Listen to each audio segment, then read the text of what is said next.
Alright, we're live. I put up little titles underneath our thing so people can see our names and what our roles are. And I'm the game creator. Ooh. We have Jeff's art? Yeah, did you put Jeff's art? Yeah, I was just saying, like... Yeah, I should really change that for my Zoom icon instead of the baboon. I think the meme about the baboon is kind of moved on. It's past. Let's put Jeff's artwork up there instead. The animated one. Oh, good times, good times. Sound is good. Thank you. Great catch. Thank you everyone for joining. Yes, Jeff, congrats on hitting 100 subscribers on YouTube. I don't know if you two saw that, but yeah, I know it's a huge milestone. I remember when I hit it, and I was like, "Yay, this is so exciting!" But yet, only 2 people come to our live streams at those days. Things change a lot, but it's great. It's great to see the momentum, and I'm so happy that so many of his followers are coming from the Genesis side. And we just need to make sure that as we keep growing, we keep supporting our awesome partners, and yeah, ramblings and stuff. Coffee. Rambling, stuff, and coffee. Yes. All right. Good chat. Thank you. How are you two doing tonight? I'm good. Yeah? Good. Yeah. Nothing you want to tell the audience as everyone's watching? You want to know about your life? Know a little bit about your personal life? Not much. Went to Swiss Chalet for dinner real quick. Nice. We decided to order dessert at the very beginning so that when we left we could just take it to go. But you know, she didn't do it. She was like, oh, the waitress didn't do it. So at the end we're like, okay, we'll take the dessert. And she was like, did you already pay? And we went, yep. It's like, ooh, I didn't have the dessert on. I'm like, okay, we're leaving. So we didn't get no dessert. That's why when we ordered dessert at the beginning, you put it on the menu, you put it on our bill. Yeah. So, how about them cards? So, fun times. We got a few topics to go through. I know Will, you threw some up in the chat. There's some stuff that I think's in the Exploring Libraries the event server.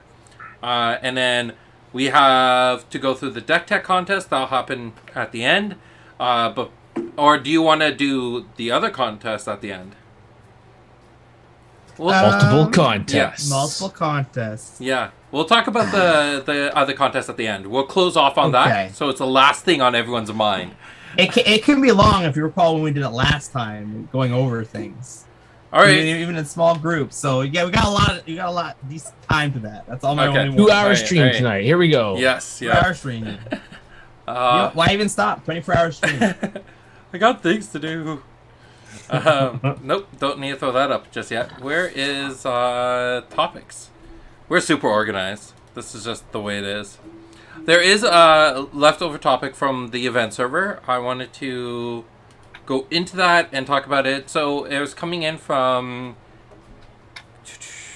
from Kenny about the collectability in Genesis. So my concern is the lack of collectability, something echoed in discussion in the fan server. This is coming from February 6th, so it was a while ago. But, you know, last week we weren't on stream, so we're getting to now. So with only a few exceptions, promos aren't interesting at all, apparently. They're typically the same art and the same design, which just changes to the set and being a promo. They should feel unique rather than like something you could pull out of a pack. This could be addressed in a couple of ways. Unique art. So recognition here, that's a big ask for promos, but it might mean they're worth collecting. It gives them a wow factor. It doesn't even have to be huge. The inverted Cabus is a massively interesting card with a minor change. Other possible changes would be using different layouts. And then another thing is, so then the second question is about chase cards.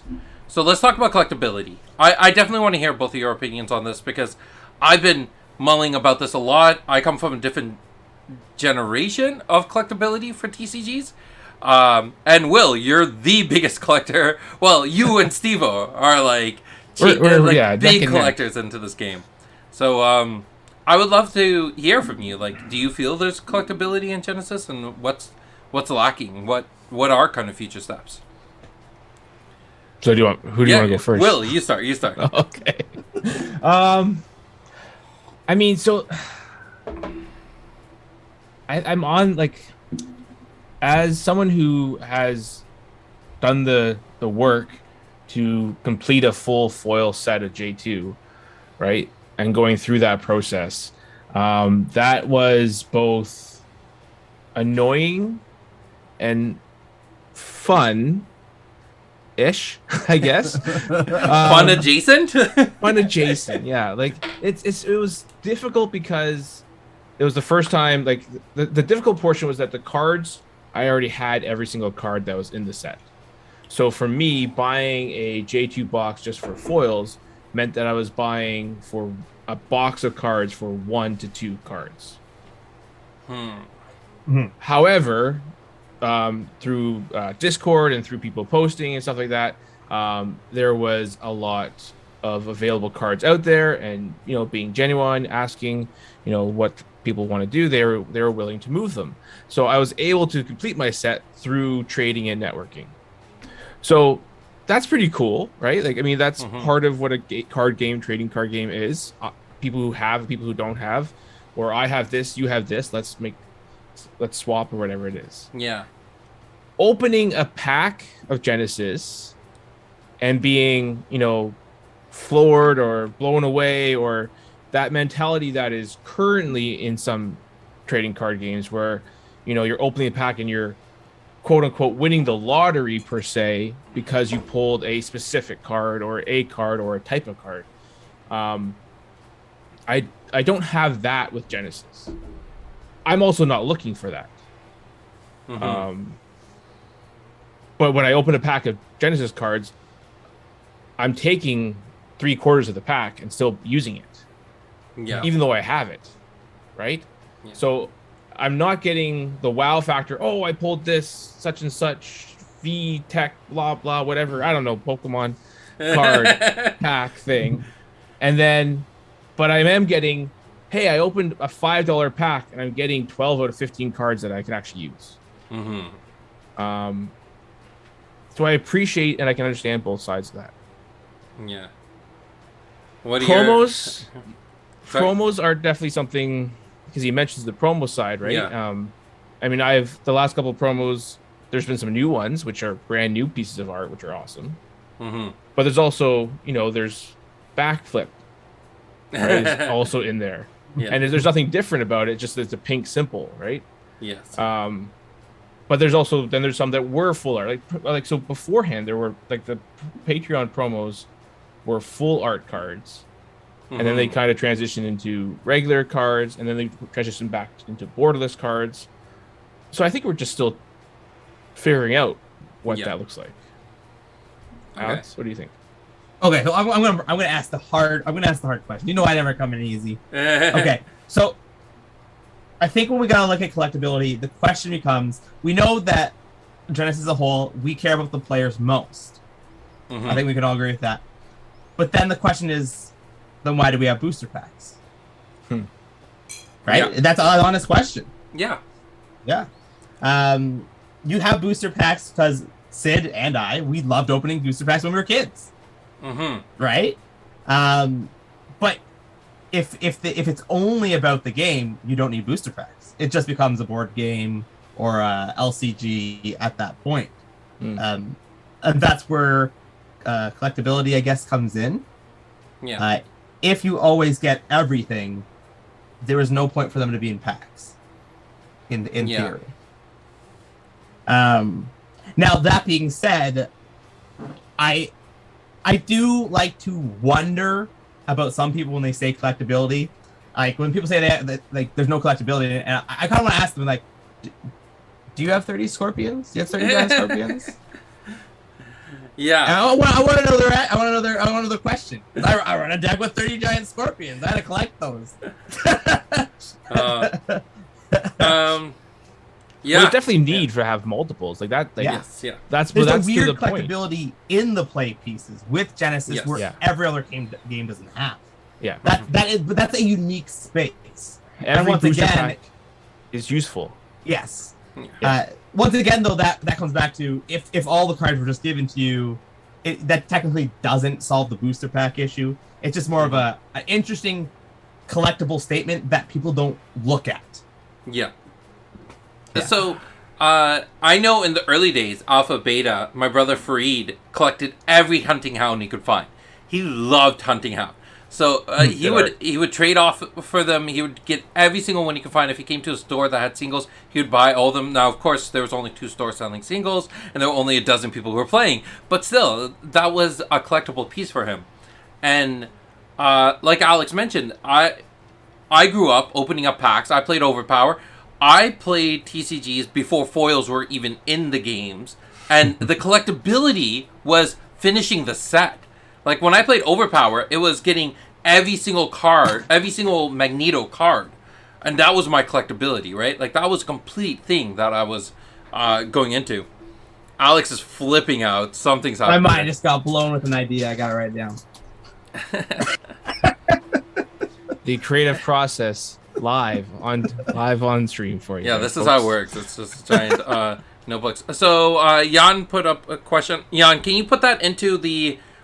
in Discord, the event server, under topic pitches for exploring the libraries, if you could throw it in there, so we don't lose it in the chat. I like that. I definitely want to come back to it, but we'll get to that in a little bit. So for me, I also think that there's a lot of blurred lines between what people say as collectability versus investability, or like the idea of getting those high value pieces, right? Because collectability, I always find, and this isn't true for everyone, but for quite a few people, there's an emotional attachment in collectability. Like, I know a lot of people who collect stamps not because there's value in it, but because, you know, they did it with their parents, right? Or, like, I collect shot glasses with my wife. Everywhere we go, we get a new shot glass. So that collection we have is, it's a history of our marriage, of, like, all the different cities we've traveled to. So there's a whole other sense of collectability there. And I know, like, going back to my brother and his hunting hound thing, like, that was a thing. He loved the card. He collected it. I collected a bunch of Dark Banishings from 7th edition. It was a card that I really loved. So I think there is another side to it. And then the cool part with Genesis, like Alex was touching on, is, like, you have this card that you love, and you love collecting and getting 30 copies of them. Well, now you can throw 30 copies into a deck, right? Like, that's kind of fun too. Yeah, I think collector/investor gets sort of blurred a lot of the times, right? Yes, like, I would consider myself a collector player. Like, I play the game, I open everything, I use all the cards, but I consider myself a collector in that I have one of every card printed except for 2, and I plan to continue that. So every time cards come out, I plan to continue doing that, one of every printed card. Whether or not that's feasible in the long run, right, or if I can maintain it at the pace that I'm maintaining it at, is different. But that is where I find, for me, what collectability I'm looking for is that I'm in early enough I can get one of every card. Right? Or, you know, if like Magic, it would be 4 cards of every, right? That play set mentality. But for me, like, as far as keeping something sealed, hoping that the value increases, my personal views on that, I don't think would conflict with what a lot of people are asking for. Right? Like, this is your creative product that you are producing and you are making, right? I'm going to enjoy that creative product the way that you want it to be enjoyed, and not try to conflate my own investing monetary gains off of something that you've created, right? So, but that's my personal view. And I think that would be very contradictory to what a lot of people currently expect in TCGs. I think that, and I'm really happy you emphasize, like, that time frame. It is the current perspective of TCGs. I don't, like, things evolve, things grow, and we as a business need to adapt to it. But going to something, actually, in the chat, Scheming Skeleton mentioned this, which is like Haunted Castle Gaming needs to think about what their So Genesis needs to decide what type of TCG they want to be. Playable cards first, collectibles second, or vice versa. I don't think either option is wrong, but I feel like the first option fits Haunted Castle Gaming.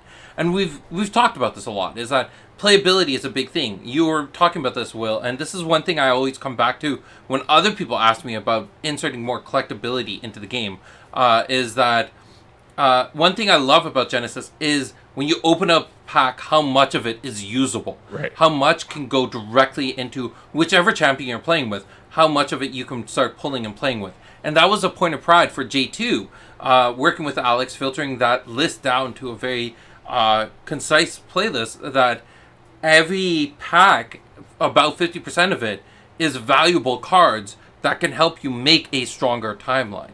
And that's something I really enjoy about the Genesis packs. It's not the swing. Like, I'm not a huge fan when I was little and I would get my allowance for the week or for the month, and I'm like, okay, I go buy one booster pack because I only have enough money for one pack, and you buy that, you open it up, and literally none of it is playable. Like that hurt a little bit as a kid. So that I can remember. Was it one of the two sets? A recent set from Magic. I opened a pack, and the only card that I actually wanted from the pack was the token. It's the only thing I could use that I actually needed, and I was like, this whole pack was completely waste. The token is actually something I actually want. I think it was some special token. I think it was Strixhaven or something like that. But like, just so like for like visuals, like here is a bunch of cards from like, I've opened 6 packs from Patreon and some J2 packs, right? And these are all cards I plan on putting in my huge box that already has 4,000 cards in it, right? Like, and that's like maybe 10 packs, and I'm keeping all of that. Yeah. Right? Like that, I don't know. I think that is, as Scheming Skeleton, very well, is that I think HCG is playable cards accessible to players, right? Yeah. That's definitely something we put high up in the value. There's a lot of great points being brought up in the chat. I can't dig into all of them because I feel like once you start picking on one, more and more will start coming up. I'm going to go into the promos, but I didn't actually talk about promos. Okay, yeah. I get what they're saying. Yes. Especially when they said, well, it's just, especially when Will went up, it's just backflip with pink on it. Yeah. I've gotten so many recently. Yeah. Yeah, like, you know what? I never really thought about it, even though I get Patreon things, but I'm very slow. I just get them and I put them in my office, and I look at them months later when I catch up to it. Yeah. But yeah, I can see that with the promos. But there was somebody else talking about it. There are other promos, such as the store promos, and he said he's very excited about collecting those store promos. Right? I think. Sorry to interrupt. Will touched on it really well, and it is a thing we're still trying to find. We're still trying to find our feet when it comes to designing the promos, right? We've experimented with a bunch of different types, and it's finding a template that, one, is easily adjustable so that it doesn't require a whole lot of time to fine-tune every single card and then eventually have weird differences in different cards, but then also making it feel special enough, right? Pushing it enough between, the regular print of the card and then the promo version. And you know what? It might, like the very first Patreon promos, Gust and the Behemoth, those were completely they were full art. Like there was no text on it, except for like the Chi, the affiliation, but like there was no ability text. And maybe it's time to explore some of those more outrageous template designs.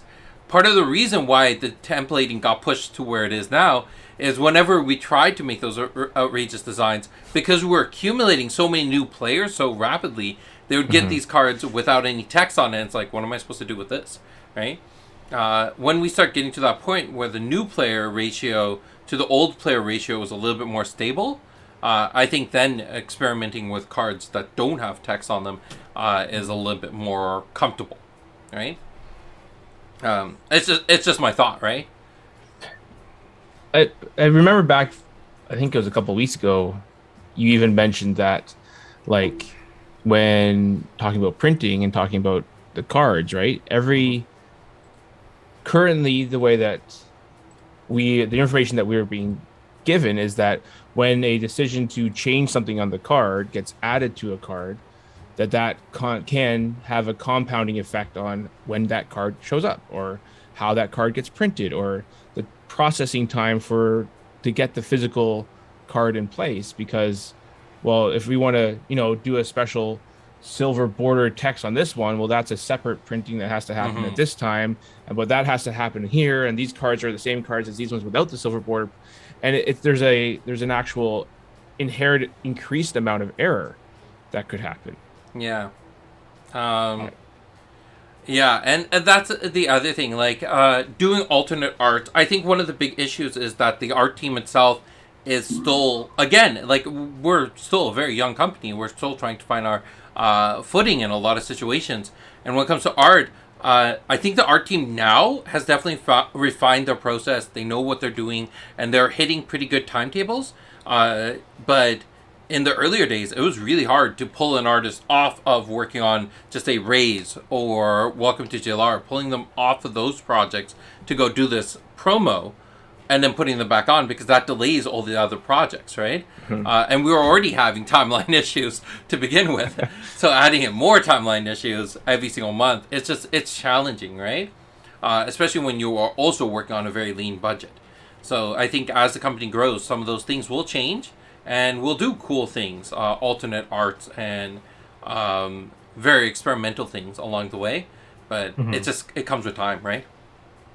Time, experience, money. So, yeah, I mean, I think the chat's sort of heading in that direction too. But how was the Quebec trip? I'll bring it up. So as a whole, I mean, I had a lot of fun. It was a lot of times watching Buffy, which was great. The time at the plant was, we got an opportunity to sit down and learn quite a bit. I think right now it's just still, everything's in production. It's in its earlier phases. We don't want to, we still want to see how things are rolling, but we did see them cut some commons, and I mean, it looked fairly good to me. Yeah.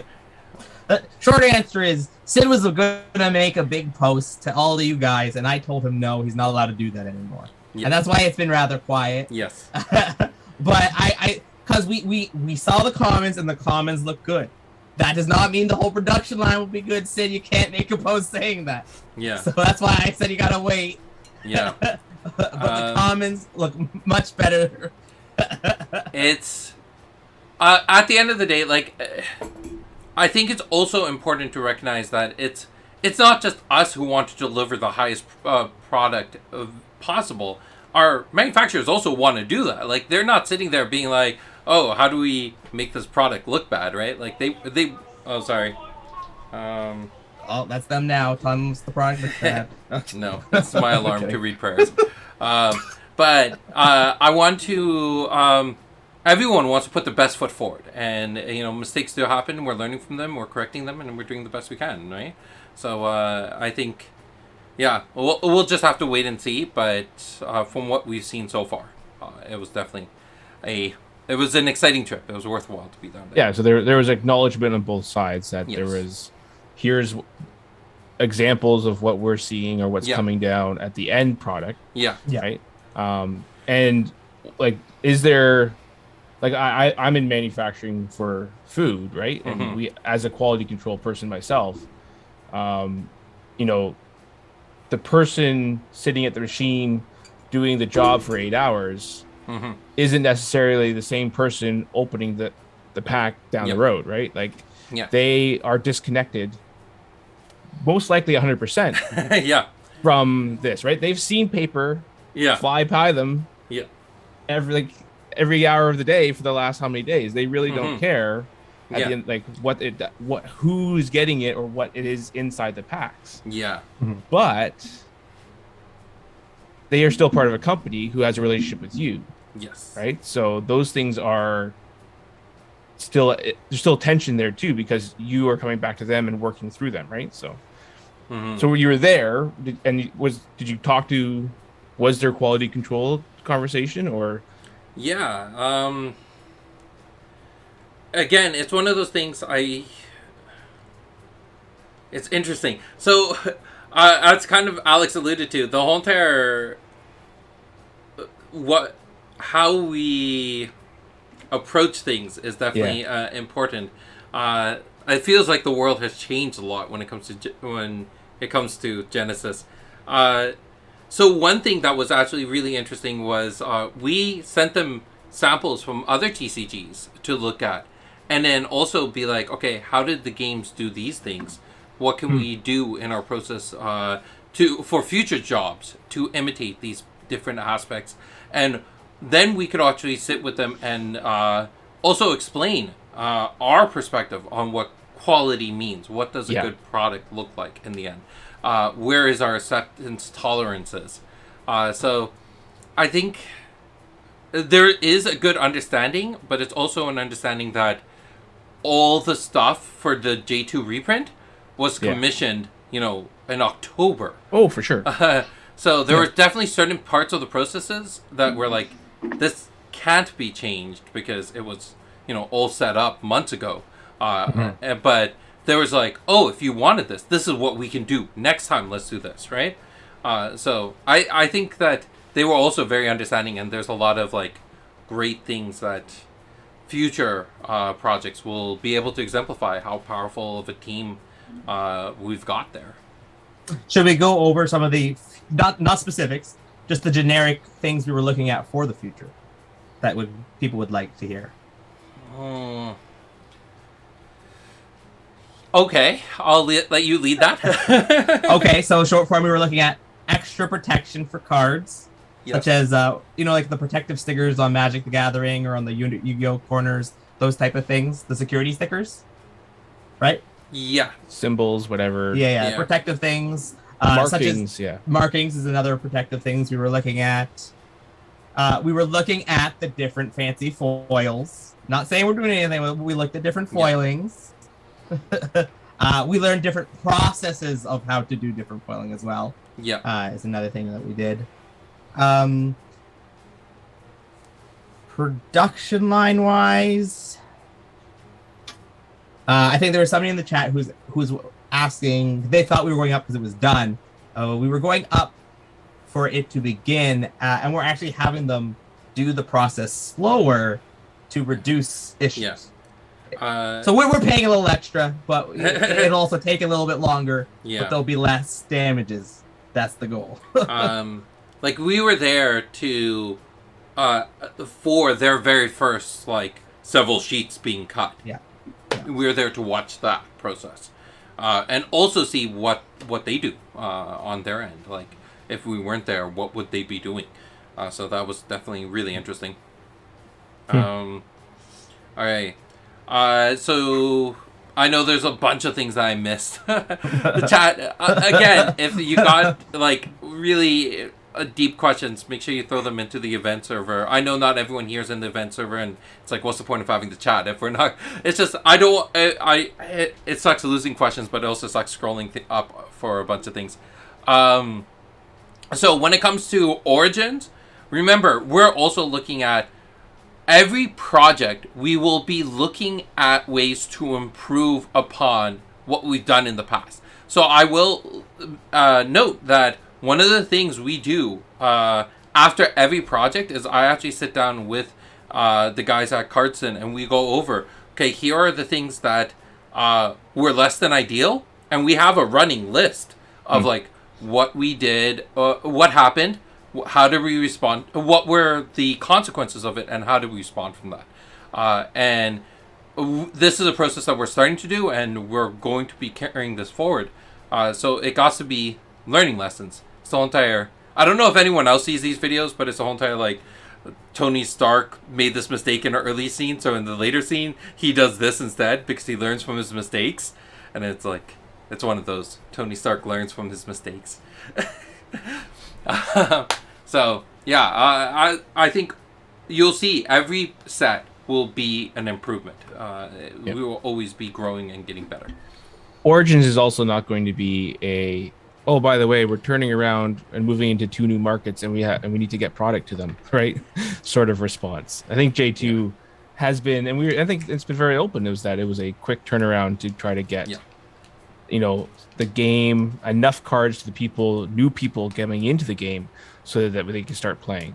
Yeah. So hopefully, I mean, Origins is not that kind of. We're having a lot much more time. Yeah.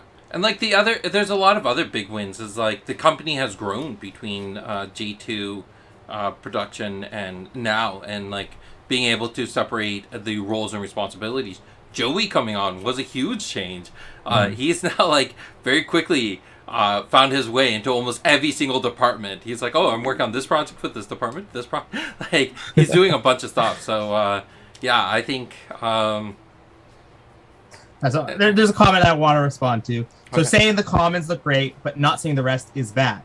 We can't see the rest; they're not done. Yeah. The commons is going to take up most of the print run. Yeah.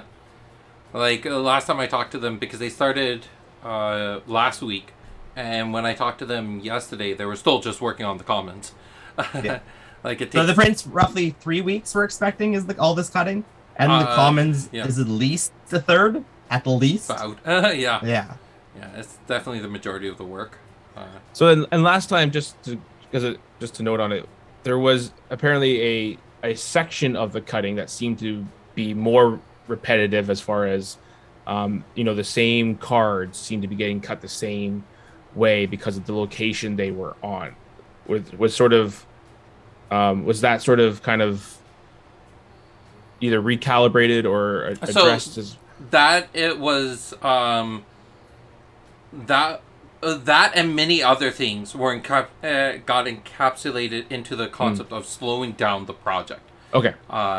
It gives everyone just a little bit more time, especially the quality checks at the end, to just double check everything. Things aren't just rushing in at them.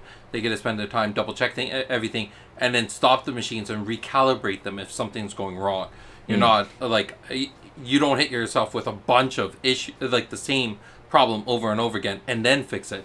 You actually get to catch it pretty early on, and then stop the machine and fix things. adjusting? Yeah. Okay. All right, cool. A bunch of things came in.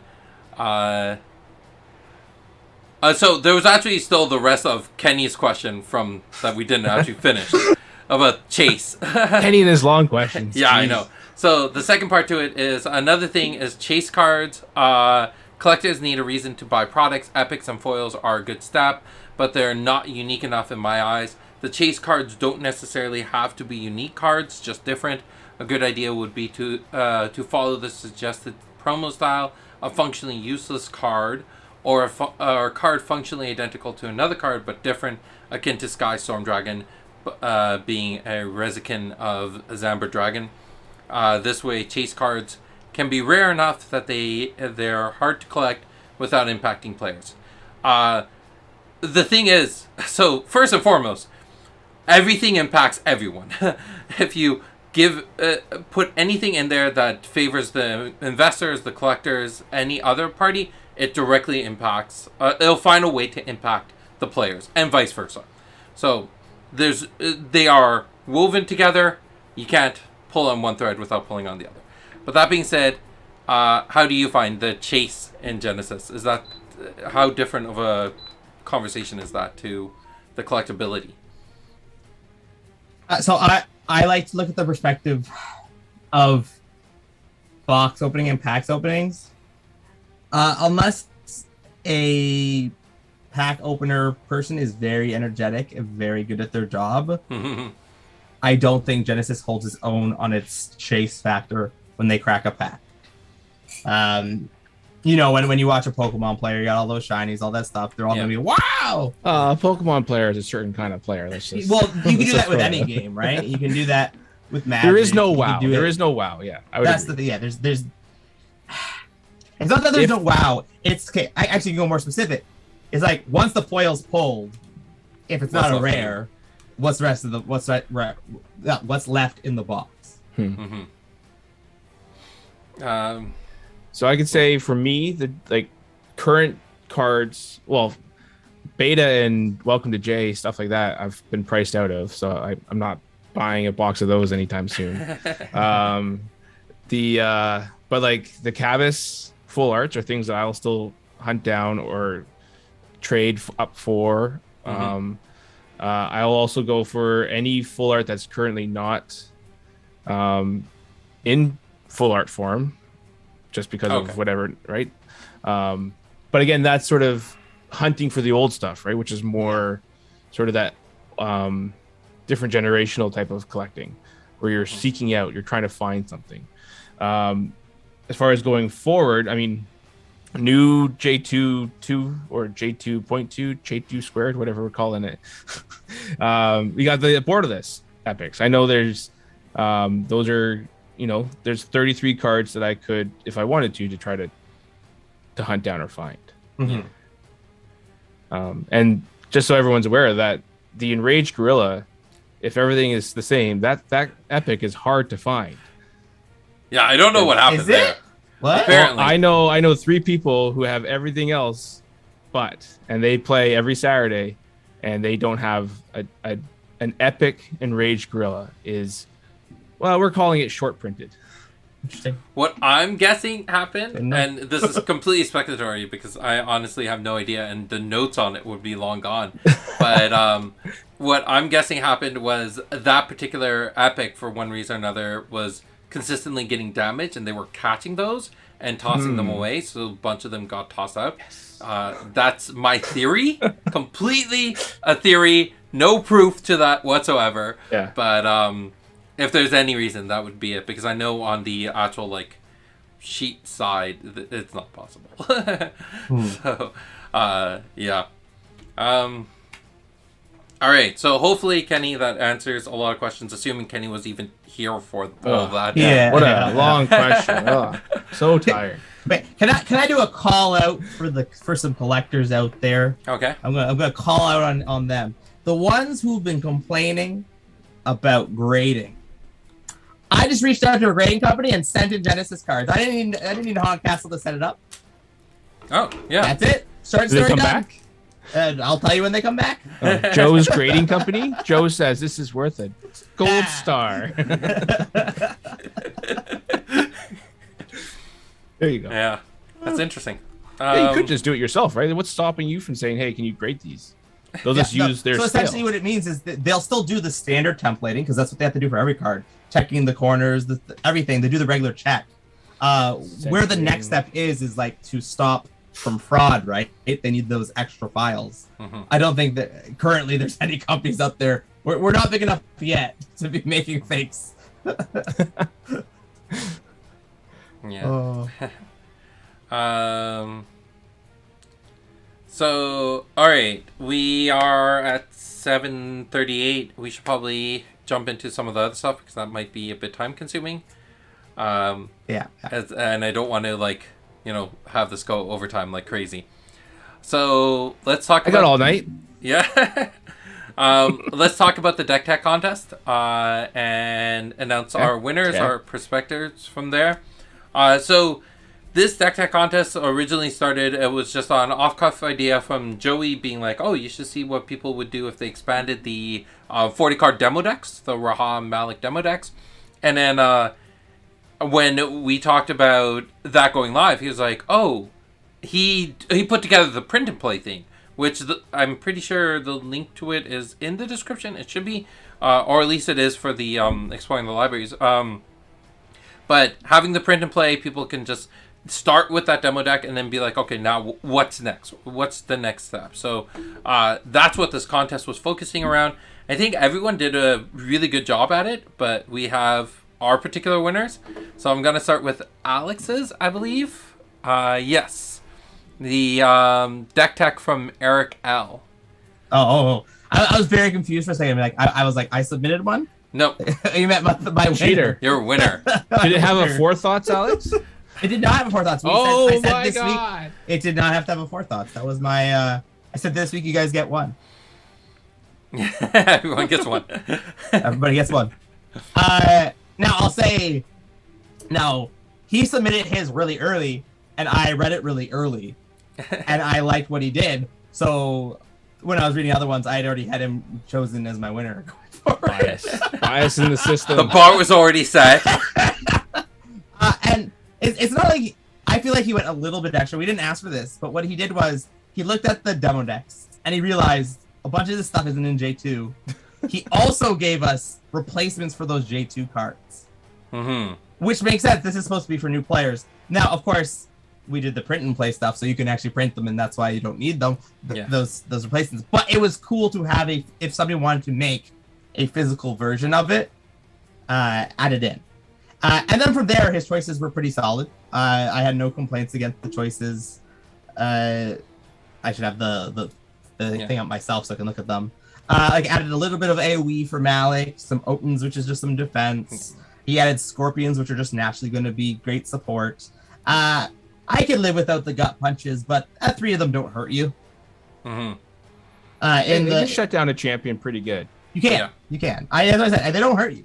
They're not like. Well, you can't target yourself, Alex. Jeez. yeah. Thanks, Phil. Following that same pattern, he sort of did the same with the Raw deck.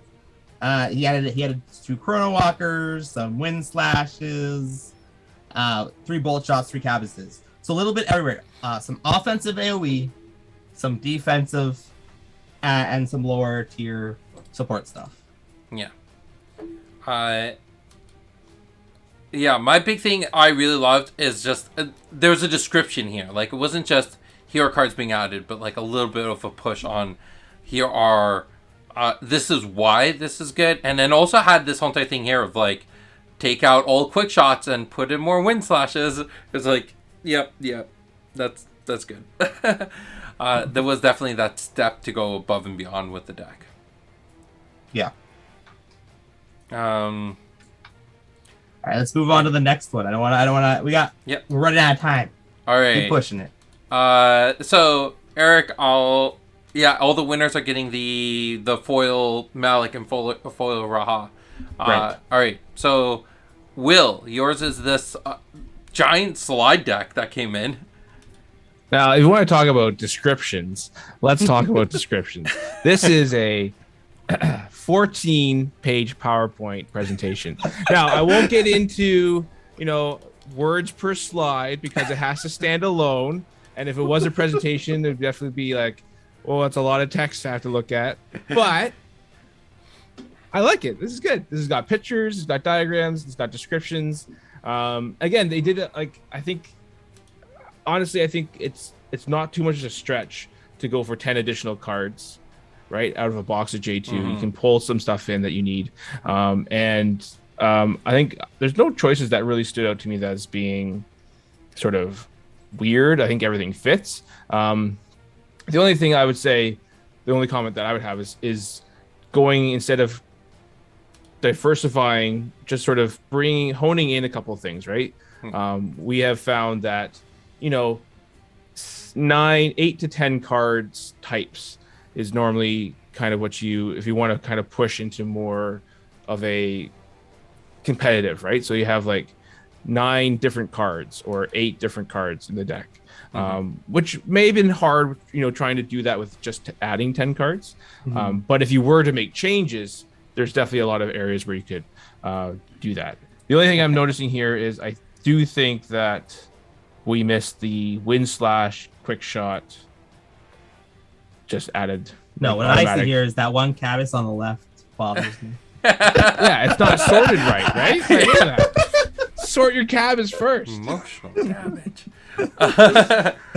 Yeah, but it's well done. I think. Yes. I would play this deck. This would be fun to play. Yeah. I would probably go one step further and bring it, down to a couple less different variations of cards, just for your percentages. But. Well, they had to use the base of the 40, right? So the fact that they're only adding in 2 unique cards. Yeah, true. That's true. So the next step after this would be, okay, now you have this 50. How would you modify that? And that was what that Eric would did, be, which was really cool. Thanks. So on my side, I went with Jillian Tiger as my winner of the TikTok submissions. My big thing here was some of the selections for the added cards, Fury, Malicious Persuasion, and Reckless Demolition. Reckless Demolition's kind of a weird one, but I like the fact that the added cards were in response to the other deck. So the idea here with Malik was, okay, let's put in more things that are energy-based, that are a lot more aggressive, and be more of a fighter, and then the Reckless Demolitions to deal with the walls of Hiss, right? And then on the Raha side, adding in Androthera, Dense Fog, and was it Androthera? I think it was Monther, Dense Fog, and Tornado Winds. The idea here is let's manipulate the awarenesses. Let's work with cards that have weird, unique awarenesses, and they use Dense Fog to shut down Malik's like single focus design. So the two decks, the modifications weren't just an expansion of the timelines or of the demo decks, but were also in response to each other, making a more like Malik versus Raha feel, which I really liked. All right, so congrats to these winners. I will put together your winnings and send them out soon. And yeah, I want to give a small shout out to Jeff, because he gave me the cool animations on the cards. I don't know if you guys saw that nice shiny. Yeah, we've seen it before. No. he made the move before. Jeff is now a tabletop wizard. Tabletop foil. Show me something new, Jeff. Let's sing a song. Get one of those guitars out the back, and let's actually step it up.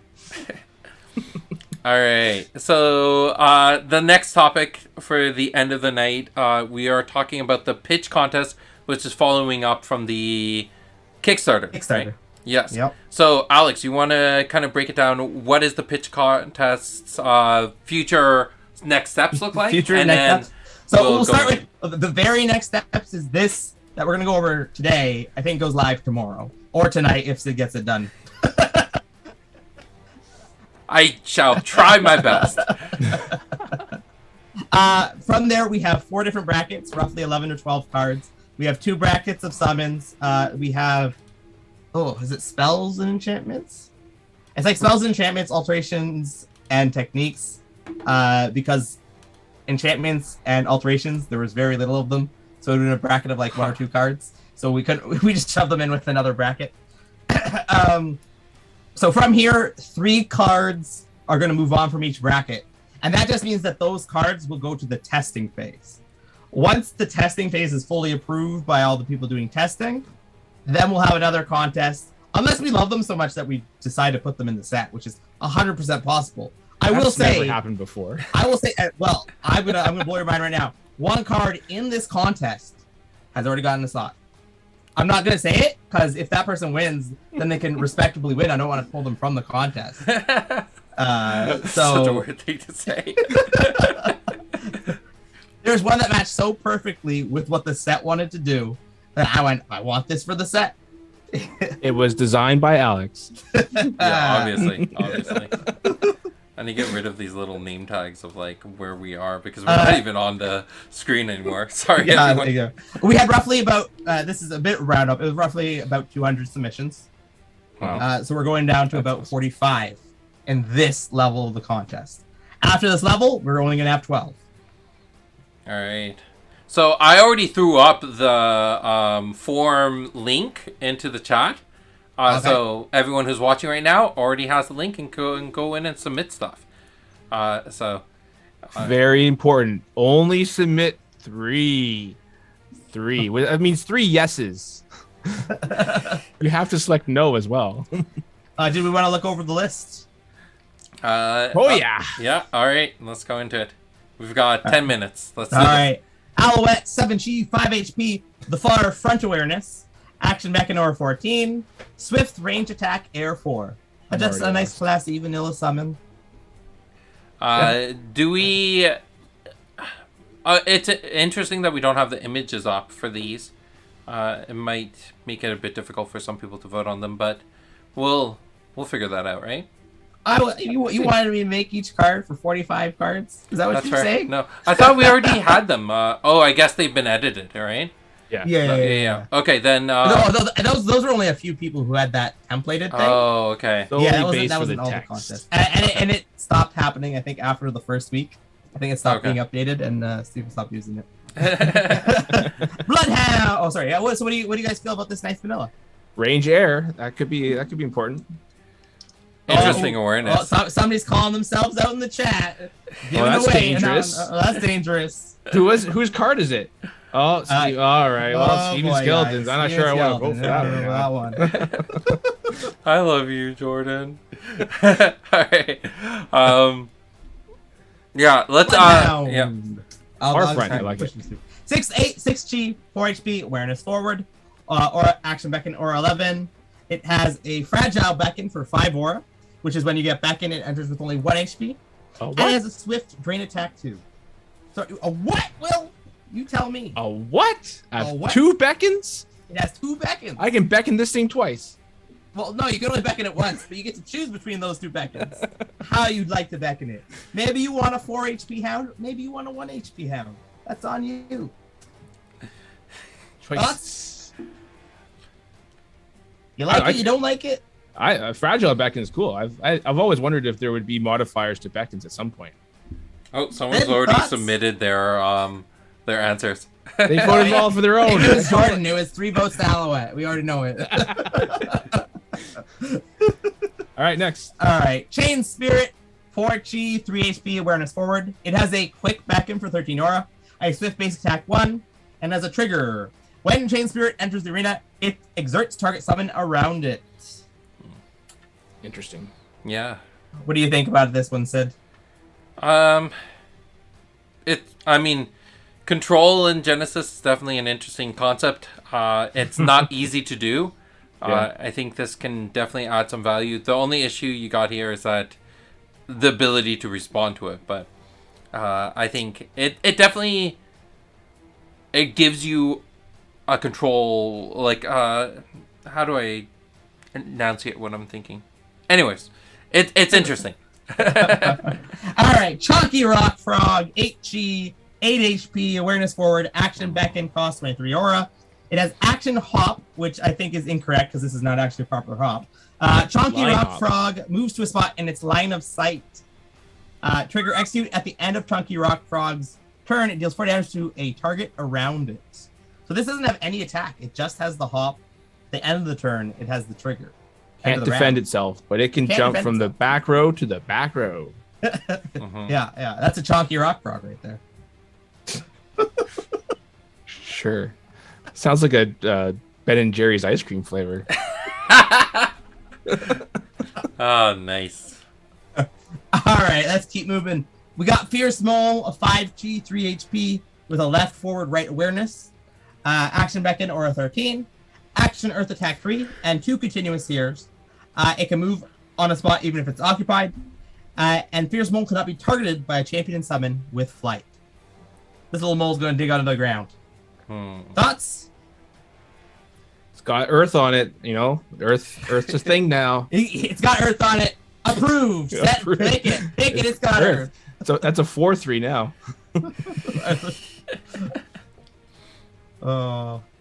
It's interesting how it has the 2 continuous abilities. I think that's unique space. It's not that unique. Flight and aerial. Well, flight and aerial. Yes. It's I think it's really unique that it has the 2 continuous abilities. All right. Hippopotamus. 6G. Oh, it's a 5 hip hop hippopotamus. Yeah. 6G, 5 HP. Awareness forward, action beckon, or a 14. Swift base attack 3. Continuous modify attack. Whenever there are more than 3 enemy summons in the arena, Hippopotamus's base attack 3 becomes base attack X, where X is the number of enemies in the arena. Holy. What? Hey, I've seen some of Eric L's decks where it's like just a sea of mitosis just running around. This could be doing 20 damage on turn 3. But you're going to be running the Hippopotamus, and your opponent's going to have the 20 summons. Yeah, it just won't be able to move. I can do 20 damage to a 1/1, but Yeah, nice. Temporal I'm still doing relocate. it. Temporal relocate. Sid's already thinking around it. He's got Temporal, decks yeah, built. there you go. Swift, temporal, boom, dead. Persistent Hound. 6G, 4 HP, awareness forward, action beckon, aura 13, swift dark attack 3. Trigger undead persistence. When persistent hound is dealt more damage than its current HP, prevent that damage. Persistent hound's current HP is now 1. Trigger Carrion Feast. If persistent hound kills a summon, it gains 1 HP. One thing I'll say is there's a lot of people trying to pitch sort of a zombie style effect, and they didn't really work. Where this one manages to do it. This one is the first time where I've seen someone like, you know, they're trying to make a death trigger, but in reality, like, actually made a trigger that works properly in the game. So, congrats. What's your thoughts, Will? I'm just trying to think if I'm going to bother to attack this with a 5 damage attack, or I'm just going to hit it multiple times with 1 damage. Yeah, that's the other part to it. Would you just hit it with 1 big attack, then the small attack? I mean, it's 4 HP, just bolt shot it. It's a waste. Bolt shot's a waste. Bolt shot it. That's the answer. Just bolt shot it. No, if it's dealt more damage than its current HP. Yeah. So more if than it's its 4, and you hit it for exactly 4, it dies. Yeah. I like it, though. I like it. Will has to stay very neutral because he's in the contest, so he can't say too much good things or bad things. I like them all. I vote yes. I like them all. Will somebody? Phobos. 7G, 5 HP. A left, forward, right. Back to beckon aura 12. Swift, dark attack, a dark area attack 3. Exert and continuous sphere. Now I'll be honest. I'm on the fence on this one. It just barely made it in. I'm calling it out. It just barely made it into this. Because it's very similar to a card coming out in orange. Yeah, isn't this already in? Haven't we been testing it? It is different. It is different. Oh, it's an area attack. It's an area attack. So it deserves its chance. The people can speak for it. That's it. Scheming Skeleton's asking where can you vote. There's a link in this chat for being able to, like, for this form, so you can go fill that out from there. I'm just realizing an error with my my thought on Persistent Hound. If I attack it with a little bit of damage, it gets more and more powerful because it's more than its current HP, right? So if I get it down to 2, then I have to hit it with 2. Yes. If I get it down to 1, you can't kill it. Kill it with no, you have to kill it with a 1. You have to do it with 1. Yeah. It's so very good. It's 4 or a lot nothing. of people naturally will tend to only play the most damage possible. I don't know anyone who just plays all damage and tries to win championships. Who would do that? Oh, he's in the chat. The other part is that I don't think undead persistence triggers with life loss. Yes, that's true. So yes, if you try to, drain the life of that zombie, then it doesn't stay alive. All right, Playful Hound. Playful Hound, 5G, 4 HP, awareness forward, action beckon or 11, action heavy attack 4, exert, and hyper. Playful Hound must move during its move phase. If Playful Hound cannot, loses 1 HP. This is a 4/4 5G. I remember when I first read this, I was like, this card's broken. But then I realized, it's action speed attack, so even if it must move, it is an actual negative. I think put in there. I think this card defines my son. Yeah. Cannot move. Must move during its move phase. Yep. The other interesting part about it is it must move, not necessarily, like, if it wants to rotate, it has to rotate alongside that movement. Yep. It can't just stay where it is and rotate. It's too hyper. It's got to move. It's got to do stuff. Interesting. Gotta go fast. Cyclops? Cyclops, 7G, 5 HP, left, forward, right, action or beckon 15, basic attack 3. It also has a cast, it's an area attack 2, and it has a push on it. Multi-attack, like multiple options for attack. Yeah. Yeah. It's just a basic. You could get some electric or some air or. Well, that being said, we'll finish this and I'll do my chat. Okay. Wanadillo! Sorry. Every time. 5C, 4 HP, awareness forward, action beckon or 14. It has a swift electric attack 3 with exert, and has an execute. Wadadillo does 3 damage to everything adjacent to it, and then loses HP equal to its current HP. So it kills itself. It kills itself. Will's very excited about Explosion. this one. Yeah. So damage types, honestly, even the name and flavor of the card at the end of the contest can completely change. So Yeah, Wadadillo, though. Wadadillo is in. It's done. If it's not this text, it's something else.